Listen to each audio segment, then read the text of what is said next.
কিয়ামতের সময় আল্লাহ তাআলা মালাকুল মাউতকে বলবেন সবার রূহ কবজ করে ফেলো, সবার, কেউ থাকবে না, সবার রূহ কবজ হয়ে যাবে। আল্লাহ মালাকুল মাউতকে বলবেন, মালাকুল মাউত কি অবস্থা? বলবে সব শেষ। মাইয়াব্বা, কে বাকি? মালাকুল মাউত বলবে জিনেরা বাকি, যাদেরকে দেখা যায় না। আল্লাহ বলবেন জিনদেরকেও শেষ করে ফেলো, রূহ কবজ করো। মালাকুল মাউত আজরাইল জিনদের রূহ কবজ করবে। আল্লাহ এবার জিজ্ঞেস করবে, ইয়া মালাকাল মাউত আখবিরনি মাইয়াব্বা, এবার বলো আর কে বাকি? মালাকুল মাউত বলবে, আল্লাহ মানুষগুলো সব শেষ, জিনগুলাও শেষ, এবার বাকি ইবলিস শয়তান। কে বাকি? ইবলিসরেও শেষ করো, ইবলিসও শেষ। আল্লাহ আবার জিজ্ঞেস করবেন, ইয়া মালাকাল মাউতি মাইয়াব্বা, আর কে বেঁচে আছে বলো? মালাকুল মাউত বলবে, আল্লাহ আপনার কথা অনুযায়ী পৃথিবীর সব মানুষের রূহ কবজ করলাম, সব জিনদের রূহ কবজ করলাম, ইবলিসের রূহ কবজ করলাম, এখন আছে শুধু ফেরেশতা। আছে কারা? যাও ফেরেশতাদের রূহ কবজ করো, ফেরেশতাদের রূহ কবজ হয়ে যাবে। এবার আল্লাহ জিজ্ঞেস করবেন, ইয়া মালাকাল মাউত আখবিরনি মাইয়াব্বা। মালাকুল মাউত বলবে, আল্লাহ আপনার কথা মতো ধরে ধরে সব শেষ, ফেরেশতাও শেষ, 4 জন ছাড়া। কয়জন ছাড়া? জোরে বলেন, কয়জন ছাড়া?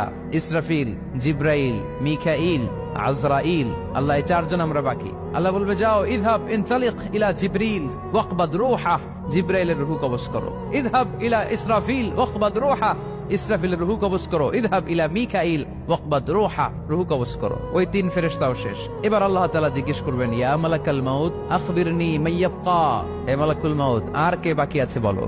মালাকুল মাউত বলবে, আল্লাহ আপনার কথা মতো মানুষগুলো শেষ, জিনগুলো শেষ, ইবলিস শেষ, আমার বাকি 3 ভাই ইসরাফিল, মিকাইল, জিব্রাইলও শেষ, শুধু আমি, শুধু আমি।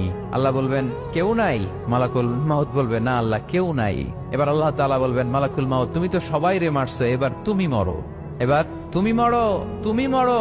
শোনার সাথে সাথে মালাকুল মাউতের কাঁপুনি ছুটে যাবে, খিঁচুনি এসে যাবে ভয়ে। আল্লাহ বলবেন, কাঁপুনি দিয়ে তো লাভ নাই, কারণ কুল্লু নাফসিন যায়িকাতুল।